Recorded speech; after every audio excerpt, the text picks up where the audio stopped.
दिनै मुलुगनां आबहावा सान वर्ल्ड एनभायरनमेन्ट डे आरो बेखौ इउ.प. नि बिथिंनिफ्राय बोसोराव खेबसे दंफां लाइफां एबा आबहावा सोरजिनायनि सान हिसाबै फालिनो थाखाय फोसावनाय जादोंमोन 1972 मायथाइनिफ्रायनो आरो बै समनिफ्राय गासै मुलुगाव दंफां गायनायनि दोहौ आरो थासारि सोरजिनायनि बिथांखिबो लानायनि हाबाफारि बानजायबाय थादों आरो बुहुमनि गासै हादरफोराव इउ.प. बे बिथोनखौ मानिनानै हाबाफारि बानजायनायफ्रा जाबाय दङ। जों बे समाव सासे एनभायरनमेन्ट मोजां मोनग्रा आरो हाग्रा बंग्राजों अराय सोमोन्दो थाग्रा सासे गेदेमा जोङो लोगो मोनदों आरो बिथाङा जाबाय बड'लेण्डनि MCLA बावैसो बिथाङा BPF दोलोखौ नागारनानै इउ.प. दोलोआव हाबदों। जों बिथांनि मोनदांथि लानाय बे बुब्लियाव आरो बेजों लोगोसेनो बिथाङा राजखान्थिनि थिलियाव माबायदि आथिखालाव खामानि मावबाय थादों जों बिनि सायाव मिन्थिना लागोन। जों बिथांनो बरायनाय होदों आरो खुलुमनाय होदों। नोंथांनो खुलुमनाय होबाय। खुलुमबाय इंखौ टेबल बोसोन दिनै वर्ल्ड एनभायरनमेन्ट डे बे बुब्लियाव नोंथांखौ लोगो मोननो हादों आरो लोगो हमनायनि खाबुनो जों नुनो मोनबाय नोंथाङा बे पानबारि हालामाव एबा मानास नेसनेल पार्कनि साखाथियाव गोबांथार बिफां लाइफां गायनायनि थासारि बानायदों आरो नोंथाङा निजेनो गोबांथार दंफां दिनै गायदों। दंफां लाइफां गायनायनि हाबाफारि लादों आरो गोबांसानो दंफां फुलि नोंथाङा राननानै हरबाय। लोगोसेनो मास्क राननायबो जों नुनो मोनबाय। दा नोंथांनि बैफोर बिथिङाव माने गोबांथार बाख्नायनायनि बाथ्रा फैयो आरो नोंथाङा बे वर्ल्ड एनभायरनमेन्ट डेआव नोंथांनि बिथिंनिफ्राय रायजो राजानो मा मेसेज होनो लुबैयो नोंथाङा गिबियावनो बुंना लाग्रोदो। खुलुमबाय। गिबियावनो मुलुगनां आबहावा सान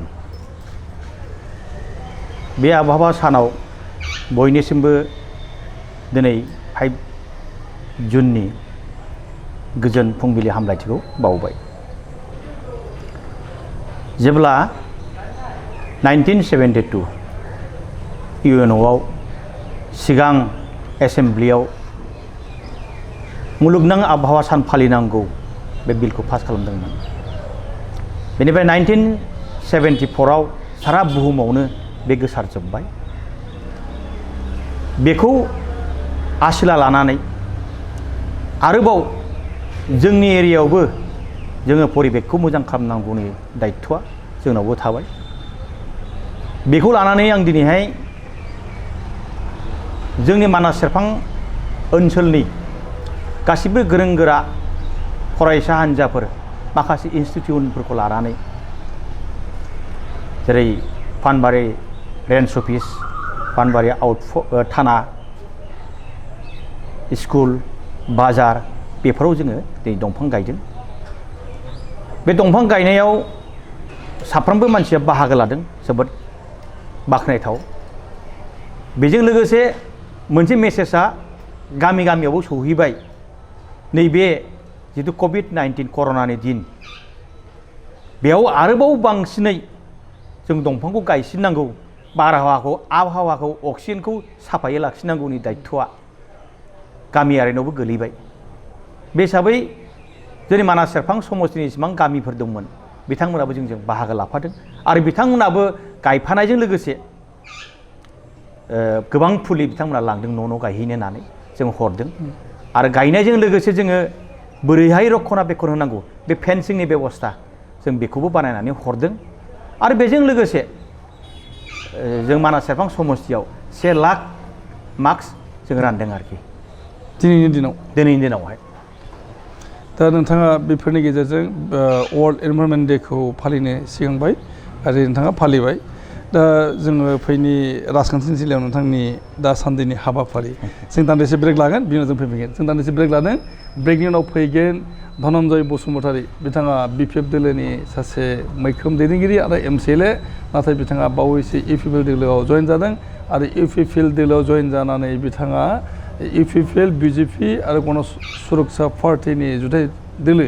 सरकार बेवहाय बिथाङा जयेन जाबाय। दा जोङो फैफिननि दान्दिसे उनावहाय आफ्टार ब्रेक।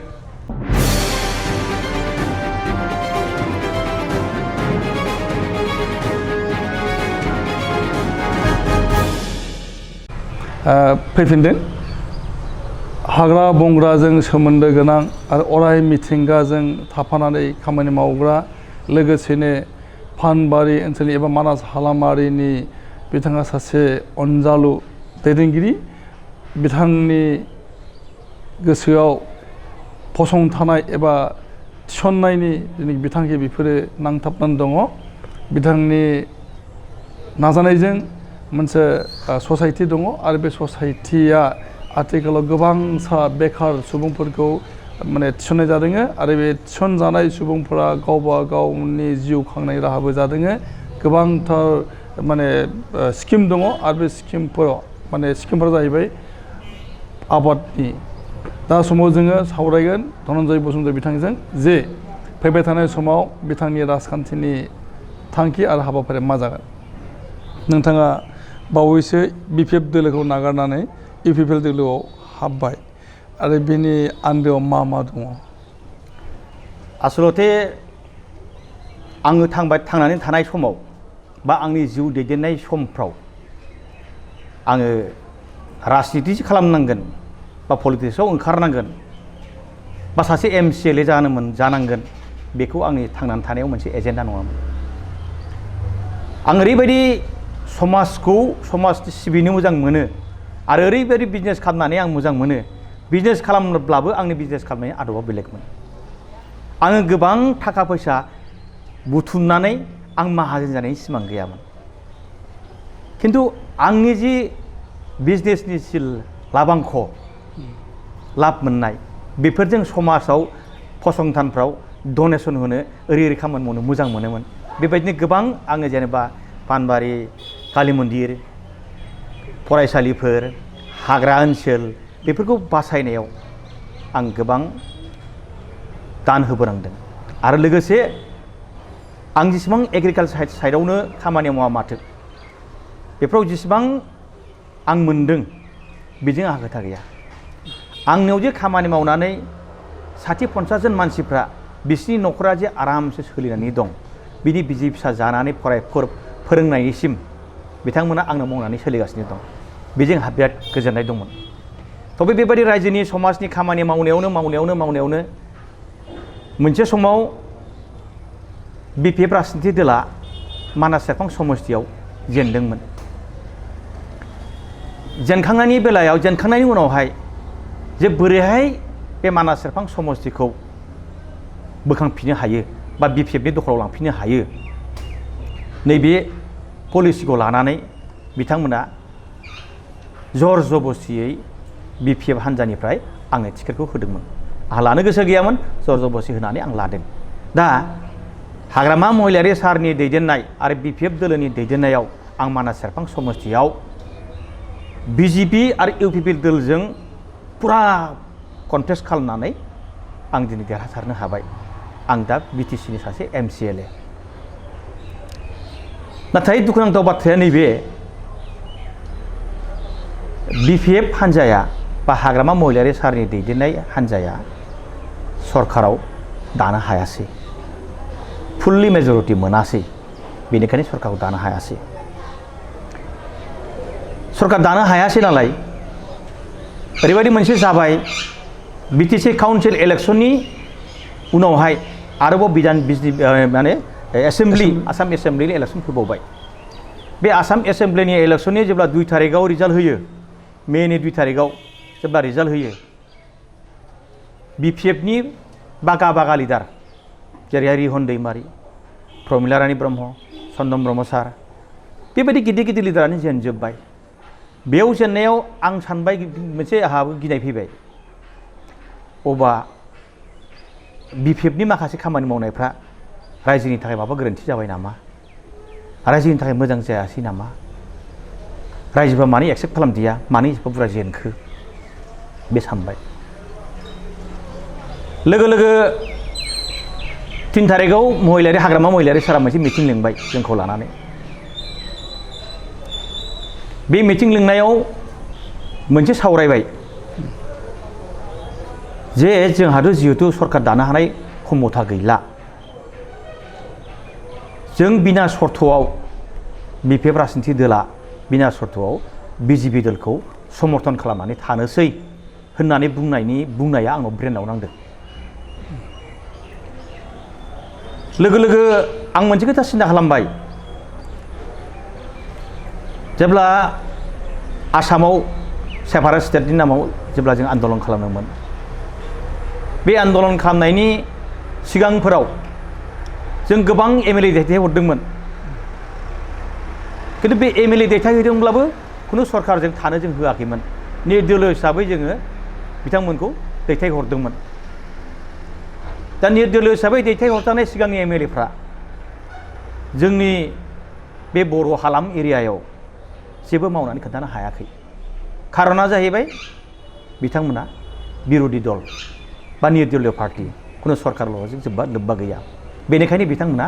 नांगौ बायदि खामानि मावनानै दिन्थिनो हायाखै। लोगो लोगो मोनसे खोथा गोसोआव फैबाय आंहा, जे मानास सेरफां समस्तियाव गोबां समस्याफोर दं। एक नाम्बारावनो आं बुंबाय थादोंमोन, जिहेथु मानास सेरफां समस्तिया मानास नेसनेल पार्कजों मोनसे नांजाबनाय मोनसे समस्ति। मानास नेसनेल पार्कआव ओरैबायदि मैदेर दं, ओरैबायदि जिब जुनारफोर दङ, बै जिब जुनारफ्रा जोंनि गामिफ्राव फैनानै खेथिफोरखौ धंस खालामलाङोमोन। जोंनि एरियानि हा हुफ्रा दङब्लाबो मुल्य गैयि जादोंमोन। जोङो दिनै गोबां खस्थ' खालामनानै 10 बिगा 20 बिगा ग्रोम ग्रोम माइ खेथि मावो, मोजां माइ जायो। जेब्ला नों खामला रायलायनानै बन्दबस्ति खालामबाय, गाबोननिफ्राय माइखौ हासिगोन, फैदिनखालि मोनायावनो हाग्रानि मैदेरफ्रा फैनानै हानानै जानानै थांजोबो, स्रां खालामजोबो। दा बेबायदि खालामबाय थाजानायाव जोंनि मानास सेरफां समस्तिनि जितु अर्थनैतिक अबस्था बे गाज्रि जादोंमोन। बेनिखायनो आङो रायजो राजानि खोथा होदोंमोन, एबार नोंथांमोना आंनो भट हो, नांगोलनि सबियाव भट हो, नांगोलनि सबियाव भट होबानो नोंथांमोना नैबे मैदेरनि फेन्सिंखौ बानायनानै होगोन होननानै खोथा होदों। बेबायदिनो रायजो राजा भट होनानै आंखौ देरहाहोदों। नाथाय जेब्ला बिपिएफ राजनिति दला सरकार दानो हायासै, अब्ला आंहा दुखु मोनबाय जे आं बै खोथा होनायफोरखौ बोरै मावफुंनो। लोगो लोगो मोनसे गोसोखांफैबाय आङो बिपिएफ दोलोखौ नागारनानै गुबुन राजनिति दोलाव थांनायनि डिसिसनखौ लानोसै, अब्ला सिन्था खालामबाय आं। दा गुबुन राजनिति दोल होनोब्ला मोननै राजनिति दोल, बिजेपि आरो इउ.प. सिगां सानबाय आं बिजेपि, आरो बिजेपिनि खोथा साननाय लोगो लोगो मोनसे खोथा गोसोआव फैबाय, बिजेपिया जाबाय मोनसे नेसनेल पार्टी, बिराद गिदिर सागर। बे बिराद गिदिर सागराव आं बायदि सासे फिसा मानसि, आं बायदि मासे फिसा नाया मा फात्ता मोनहैनो। आरो जिहेतु जोंहा गोदोनिफ्रायनो मोनसे सिमां दंमोन, दुलाराय बर' फरायसाजों लोगोसे बर' रायजो राजाफ्रा मोनसे आलादा रोखोमै मोनसे समस्या दंमोन। बेफोराव बे समस्याखौ समाधान खालामनोब्ला जिहेतु सेन्टिमेन्टआबो दङ, बिजेपियाव थाङालासिनो आं इउ.प. थांनायखौ थिरांथा लाबाय। लोगो लोगो आङो दानि मानगोनां प्रमद बर' सारजों कन्टेक्ट खालामबाय, जे सार आङो इउ.प. दोलाव जयेन लानोसै, नोंथांमोना आंखौ लागोन ना लाया। तखन बिथांमोना बुंबाय, मानो लाया, फै, मस्ट वेलकाम होननानै 4 तारिखआव आङो गुवाहाटीनि लिलि हटेलाव इउ.प. जयेन जानायसै आरोखि। बिनिफ्राय आं दिनैसिमबो इउ.प.नि जानानै खामानि मावगासिनो दं। खिन्थु आंनाव समस्तिनि रायजो राजाफ्रा मोनसे कुइसन खालामदों, जे जों गोसो देहाजों जों बिपिएफ खालामाखै, जों बिपिएफखौ गारबायमोन, नाथाय नोंथां बायदि केन्डिडेटखौ मोननानै जों बिपिएफआव फैफिनजोब्बाय। माखासे मानसिफ्रा नैबे सोदोबखौ बाहायदोंमोन, नोंथांनि थाखायसो जों बिपिएफआव हाबदोंमोन, नाथाय नोंथाङा बिपिएफखौ गारनानै दिनै इउ.प.आव थांबाय,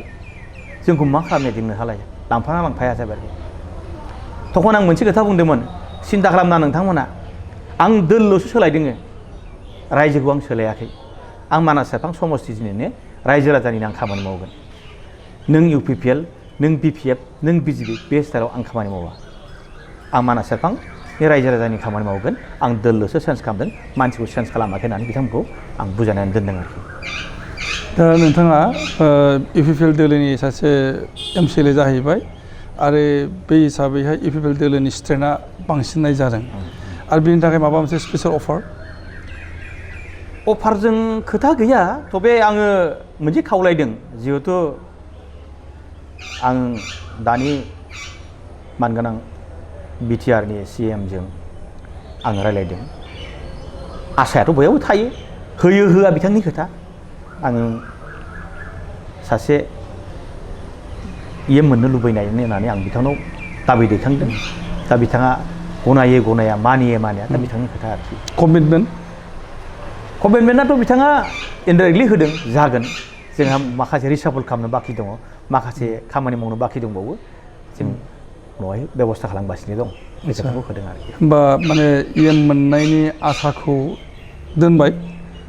निस्सय आदसा बेनि उनावहाय नोंथांनि दा समावहाय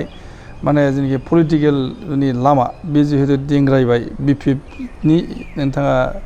मावथि नंलिया दिनै समाव नोंथाङा बि.पि.एफ जाबाय दा बि.पि.एफ दोलोखौ नोंथाङा नागारबोनायनि उनावहाय बि.पि.एफ दोलोनिफ्राय माबायदि प्रेसार एबा धाक्का मोनदों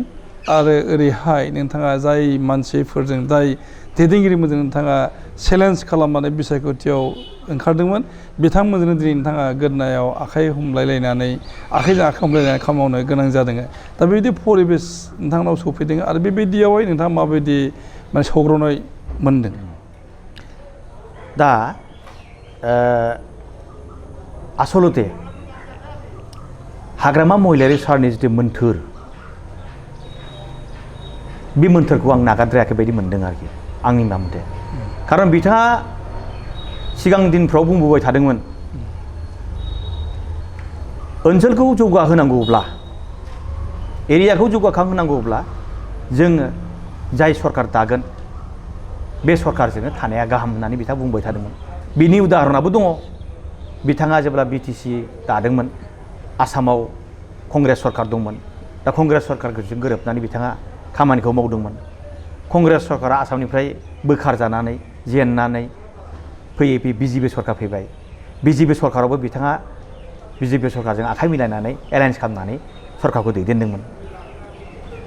दा आं बे मोन्थोरखौ आंबो गाद्रायाखै आंनो बे मोन्थोरा आंनाव हाबनानै थादों बेनिखायनो आंबो पावार गोनां जितु राजनिति दोल बे पावार गोनां राजनिति दोलजों जइन जानो बाध्य जादों आरोखि आरो मोनसे खोथाखौ दिनैहाय आङो हाग्रामा महिलारि सारखौ नैबे बेलायाव आं धन्यबाद होनो लुबैदों दिनैहाय दोलखौ सोलायदोंब्लाबो आं बिथांखौ गाज्रि लाइनाव बुंनो लुबैयाखै बे बिटिसि हालामनिल' खोथा नङा दुलाराय आसाम हादोराव बर' जाथिखौ राजनितिक भाबै साखा फारा खालामनायनि मेइन माबाखौ हाग्रामा महिलाया खालामदों नङाबा जोंनि बर'फ्रा पलिटिकेल कनसियास होननाय बुस्थुआ गैयामोन नाथाय बिथाङा जेब्ला बिटिसिनि चिफ जाबोयो बिनिफ्राय जे पलिटिकेलाव जे मैखोम बाहागो लानांगौ बेजों जे माखासे उन्नति जायो बेजों जे माखासे डेभेलपमेन्ट जायो बे पिक्सारा फैदों बिनि थाखाय आङो हाग्रामा महिलारि सारखौ धन्यबाद होगोन आरोखि दा नोंथाङा मोनसे खोथा सोंदों बि.पि.एफनिफ्राय इउ.पि.पि.एलआव हाबनानै माबायदि मोनदों नंगौ जेब्ला बिटिसि इलेक्सन टाइम बे टाइमाव बिजेपि आरो इउ.पि.पि.एलजों बिराद मोनसे टक्कर बियो बेखौ सोंखारिनाय बियो बेखौ नायनो हालायै बेबायदि मोनसे सोमजिया नङा सोमजिदों आंहा बांसिनै गिनाय फैदों जिहेतु मानास सेरफां समस्तियाव शिबनाथ ब्रह्म होननाय सासे बिजेपिनि केन्डिडेट आसामावनो गोहोम गोनां सासे बिजाथि बेयो ओरैबायदि केम्पिं आरम्भ खालामबाय आसाम स्टेट गभर्नमेन्टनि जिबां बागा केबिनेट पर्यायनि मिनिस्टारफोर बिथांमोना बिष्णुपुर एरिया मानास सेरफां एरियायाव पुरा केम्पिं खालामबाय दिसपुरखौ खालि खालामनानै आंनि मानास समस्तियाव हाबनानै बिथांमोना बिजेपिनि केम्पिं खालामबाय थ' आं बिनि सायाव गिनाय फैदोंब्लाबो स्पेसियेलि आंनि मानास सेरफां समस्तियाव मेक्सिमाम मुस्लिम भटार बे मुस्लिम भटारफ्रा आंजों 100% आंजों दंफायोमोन आरो बर'फ्राबो गोबां आंजों दंफायोमोन बिसोर थानायनि थाखाय आंखौ बिथांमोना फेजेननो हायासै आरो इउ.पि.पि.एल दोलो मानसि हिसाबै सुरेश दैमारी इउ.पि.पि.एल केन्डिडेट आं मानसि हिसाबै एज ए फ्रेन्ड बेजों लोगोमोन राजनिति भाबै बै समाव आं गोरोबनो हायाखै थेवबो राजनितिया मोनसे पार्मानेन्ट कालार गैयै बुस्थु बेहा थि कालार गैया दिनै गोजा गाबोन गोसोम समनिया गुफुर जायो बे उन्नतिनि सार्थआव जौगाखांनांगौनि सार्थआव आं गासिबो सिगांनि खोथाफोरखौ बावजोबनानै निमाहा होलायनानै निमाहा बिलायनानै जों दिनैहाय मानास सेरफां समष्टिनि खामानि मावनांगौनि सार्थ ओनसोलखौ जौगाहोनांगौनि सार्थआव आं इउ.पि.पि.एलनि जेसेबां पुरानि कर्मिफोर दंमोन बिसोरजों मोजाङैनो गोरोबनो हाबाय जेबो गाज्रि मोनाखै खिन्थु दुखुनांथाव बाथ्रा नैबेल' आं बि.पि.एफ थानाय समाव मानास सेरफां समष्टिनि जेसेबां आंजों थाफानानै खामानि मावबोनाय मानसिफोर ओरैबायदि मोजां मोजां मानसिफोर आं लोगो मोन्दोंमोन जाय बिथांमोनखौ आं दिनैसिमबो बावनो हायाखै आरोखि आरो बेक्तिगत हिसाबै आं बिथांमोनखौ बावनायाबो थिग नङा आरोखि गोबां मोजां मोजां कर्मिफोर दंमोन बेनि बेलायाव आं स्पेसियेलि सासे मानसिनि नामखौ लाथारनांगोन मानास सेरफां समष्टिनि समानि बि.पि.एफ दोलोनि राजनिति दोलनि आफादगिरि गणेश बसुमतारी ओरैबायदि माइडियार मानसि दा बिथांमोन मानसिखौ गारबोनानै फैनांनाया आंनि थाखाय एसे दुखु मोनदोंब्लाबो आं बुंबाय बिथांमोनखौ नोंथांमोना जेबो सिन्था खालामनो नाङा आङो राजनितिखौल'सो सोलायदों आं रायजो राजाखौ सोलायाखै नोंथांमोना आंखौ मावनो सुबिदा हो होननानै आं बुंदों आरोखि दा बिथांमोनाबो थिगैनो दं फैबाय थानाय समाव नोंथाङा माबायदि लांनो नागिरदों राजनितिक केरियार आं मिथिगौ जि न'आव थागोन बेनि न'नि सोरगिदिं आबहावाखौ थिग लाखिनायनि दायित्वआ बिगुमानाव दा जेब्ला आं बि.पि.एफनिफ्राय इउ.पि.पि.एलआव फैबाय इउ.पि.पि.एलआव जेसेबां गाज्रि माबाफोर दङब्लाबो बेखौ फोसाबनायनि दायित्वखौ दिनै आं लाबाय बोरैहाय मानास सेरफां समष्टियाव इउ.पि.पि.एलआ पार्मानेन्टलि बिथा खालामनो हागोन फैबाय थानाय समफ्राव एम.एल.ए इलेक्सनानो बुं एम.सि.एल.ए इलेक्सनानो बुं बैफोर एम.पि इलेक्सनानो बुं गासिबावबो एखेबारे एक नाम्बाराव लांनो थाखाय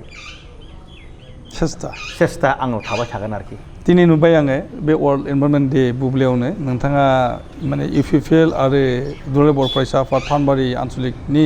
दैदेनगिरिफोरजों नोंथाङा जयैनो दंफां फुलि गायदों आरो बेवहाय नुनो मोनबाय नोंथांजों थांनाय बिसायख'थियाव जेनाखि चेलेन्ज खालामदोंमोन इउ.पि.पि.एल दोलोनि बिजाथि सुरेश दैमारी बिथाङाबो मोजाङैनो बाहागो लाफादों आरो नोंथांनि फ्रेन्डशिपखौ नुनो मोन्दों माने मोजाङैनो दं बिथांजोंहाय नाथाय फैगौ बि.टि.सि बिसायख'थिया जेब्ला फैगोन बिनि टिकेटनि बाथ्रा फैगोन अब्ला नोंथांजों सुरेश दैमारीजों आरोबाव मोनसे सौग्रावलायनाय बिथिं फैगोन मानो होनना बुङोब्ला बिथाङा जाहैबाय सुरेश दैमारी जाहैबाय इउ.पि.पि.एलनि सासे मैखोम दैदेनगिरि आरो जागायजेन बुब्लिनिफ्राय 2005 मायथाइनिफ्राय बिथाङा थांथाब थाफाबाय थादों इउ.पि.पि.एल दोलोजों आरो नोंथाङा बै समनिफ्रायनो बिथांनि राजखान्थिनि मोनसे सुथुर हिसाबै दङमोन बे हिसाबैहाय बिथाङाबो दाबिदार जाफिनगोन बै समाव बा बै समावहाय इउ.पि.पि.एल दोलोनिफ्राय जुदि सुरेश दैमारीया टिकेट मोनोब्ला नोंथाङा टिकेट मोननाय जालियाब्ला नोंथाङा आल्टिमेटलि इउ.पि.पि.एल दोलोखौ नागारनानै गुबुन फारसे थांफिननायनि बाथ्रा फैनांगोन नंगौ खोथाया जा सुरेश दैमारी बिथाङा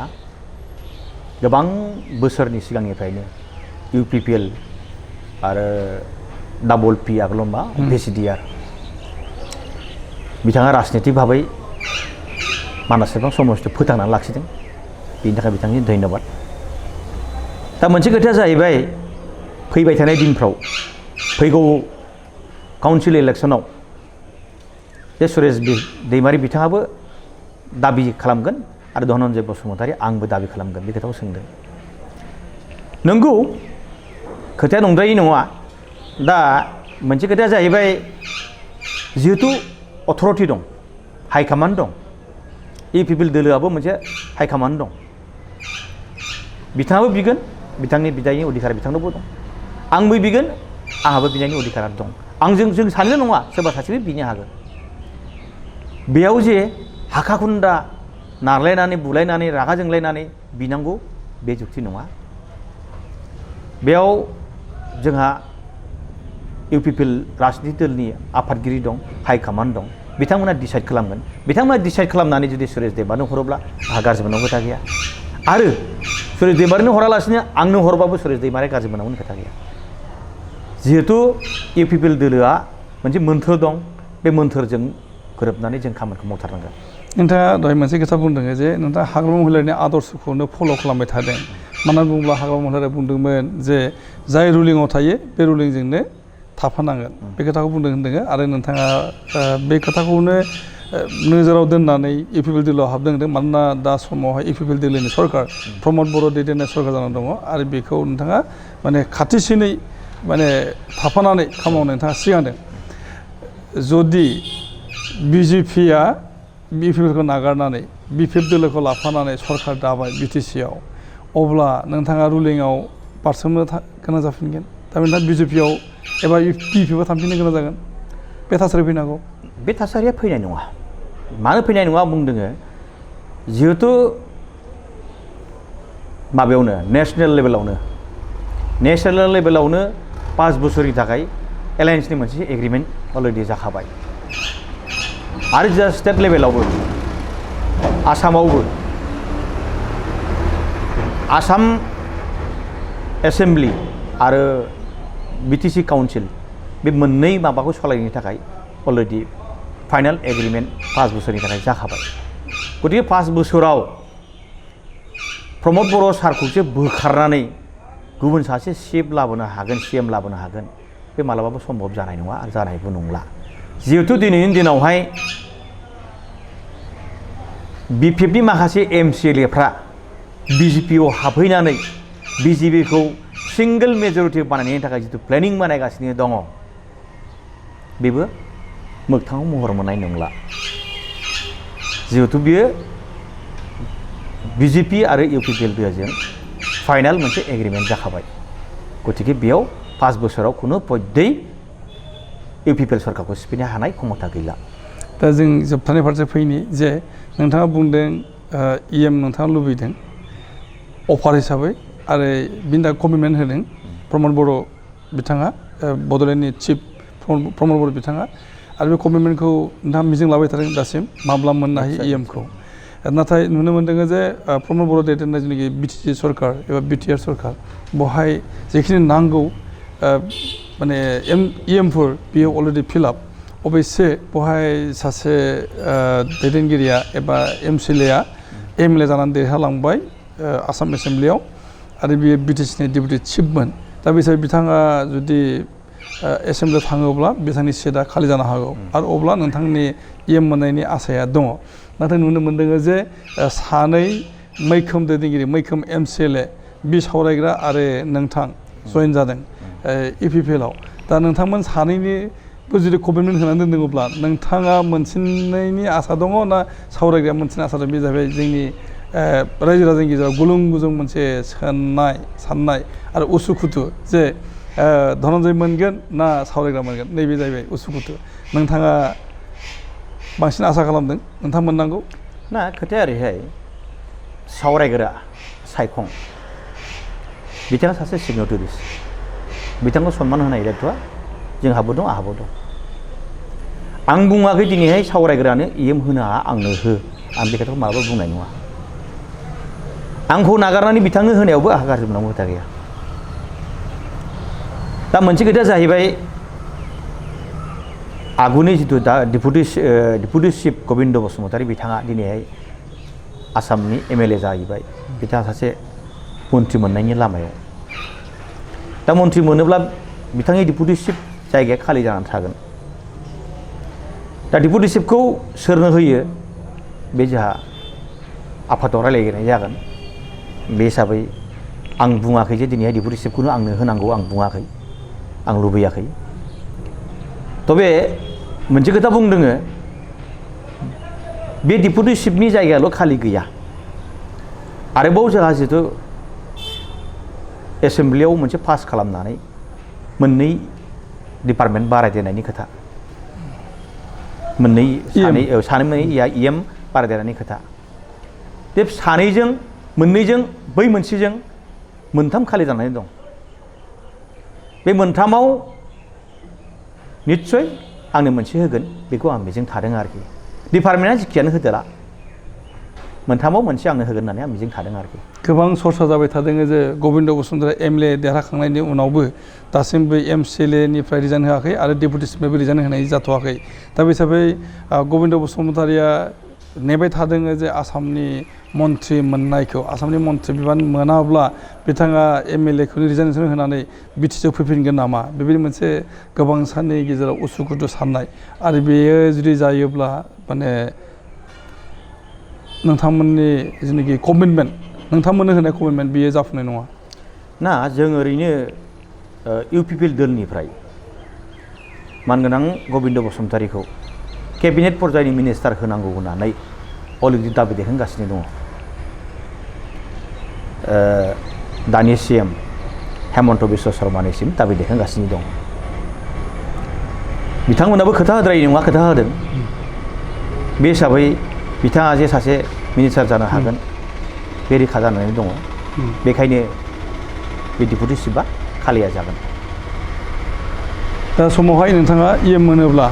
मा डिपार्टमेन्टखौ लुबैदों बेजों खोथा गैला थारमाने आं सिगाङावनो बुंबोबाय थादोंमोन आंहा मोनसे जिबनाव बिराद मोनसे इन्टारेस्टिं मोनसे डिपार्टमेन्ट दङमोन बिराद लुबैखुमाबाय थानाय मोनसे डिपार्टमेन्ट दङमोन बे जाहैबाय आङो गोबां बोसोरनिफ्राय सिगांनिफ्रायनो फरेस्ट डिपार्टमेन्टजों मोनसे मोजां सोमोन्दो दङमोन जे ओनसोलखौ जौगाखांहोनोब्ला इनभाइरनमेन्टखौ फाहामनांगौब्ला जों हाग्रा ओनसोलखौ बा फरेस्ट डिपार्टमेन्टखौ नागारनानै खुनु बयबो फोसाबनो हाया बे मोनसे आंनि सिमां दंमोन बेजों लोगोसे हाग्रानि जिब जुनारखौ रैखाथि होनानै बिसोरखौ जोङो इन्टारनेसनेल लेभेलाव जोङो टुरिजम मोनसे प्लेस खालामनानै जोंनि ओनसोलफोरखौ जों जौगाखांहोनो हायो नामा आरो बेजों लोगोसे जिहेथु पसारफोर दङ गोबां पसारफोर दङ